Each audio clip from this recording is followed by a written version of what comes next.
twist road, I could see car lights coming and going, lights down the road, red lights flashing, and a huge fire in the background. What the fuck? I muttered. Police cars were flashing their lights at the end of the driveway because they couldn't get in because they were blocked by the cars. I stopped out of sight to watch them for a minute. Two cops got out of two different cop cars and started walking up the drive. Something was attracting me to the flashing red lights, and I started wandering up that way. Bob stepped in front of me and motioned for me to stop and walked up to the cops by himself. "What's going on here?" he demanded of them. I froze in my tracks. The last thing I wanted was a confrontation. "That's what we want to know," one of the cops answered him.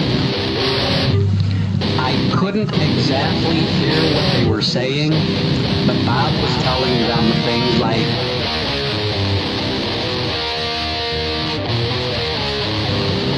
"Yes, we started the fire. No, it's just garbage. There's no house on fire. No, we don't need their help. No, they can't come up here and look around without a warrant." They asked him about the beer can in his hand. "Hell yes, we're drinking beer, and we're on private property now. No, there's no minors here drinking. Drugs? Do we look like we're on drugs?" He was talking a mile a minute back to the cops. "Hey, isn't that the Stomberg boy that we want to talk to about a stolen truck?" one of the cops asked him. "No, that's not him," Bob said. "I told you he left before any of this even happened. That's Skylar Jacobs from Rochelle."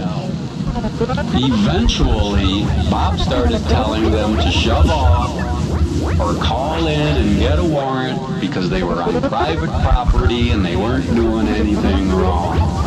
And amazingly, the cops got in their car and they left. I was staring into space when they drove by. They were shaking their heads. I could see them from inside the car. Who cares if they come back or not? We know the woods better than anyone, and they wouldn't get anybody for anything.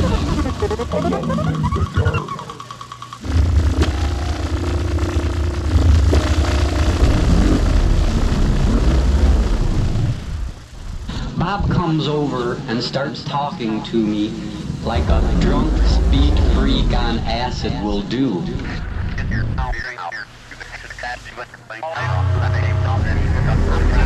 "Man, we were looking for you. Moon said you freaked out and was talking to yourself down at the springs. Red stole Kirk's truck. Man, Kirk is really pissed off at Sis for leaving the keys in the truck in the first place. They busted Red. Didn't you give Red a ride out here? Where you been, man? Hey, was Red tripping today? What's going on? Did somebody give Red a hit of acid to steal the truck?" Beer cans, cigarette wrappers were strewn all over the yard, greeted me as I walked over to the house. I couldn't exactly see what was burning, but as I walked closer, I saw burning wreckage that used to be a shed or a garage or something. I couldn't remember. There was still a car inside of it, though. Doors were ripped off the house. Somebody had dragged the couch out onto the yard. There was a mattress laying over against the building. People were partying everywhere. Everybody had something to say to me. Everybody was talking about Red, but I couldn't really understand anything that was going on.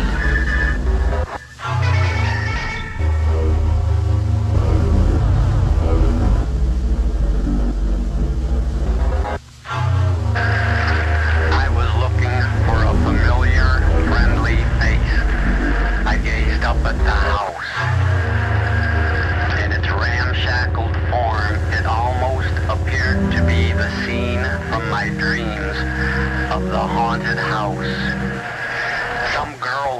an army jacket, handed me back my camera. Katie said to give this to ya. Thanks. Are you okay, man? Moon said that you were down at the springs, kind of freaking out, talking to ya and stuff, and he couldn't make any sense out of ya. Yeah, I'm fine. It must have just been the acid, I said. I took the camera to my car and considered leaving right then and there, but Beach called me over. He had finished building the camper on his truck. It looked like a shed. He was finishing nailing shingles on the roof, and it looked like it must weigh a ton. He came down and sat next to me. He said, I swear to God, man, I had nothing to do with burning down that garage.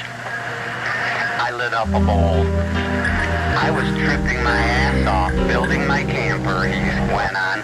I was using old shingles and old boards that I found around the place, and then someone decided to rip off some wood from the shed and start a little campfire.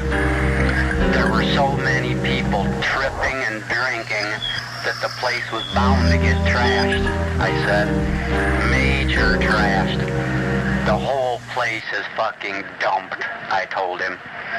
GW and the Wolf Kids were still jamming. They probably played non-stop through the whole affair.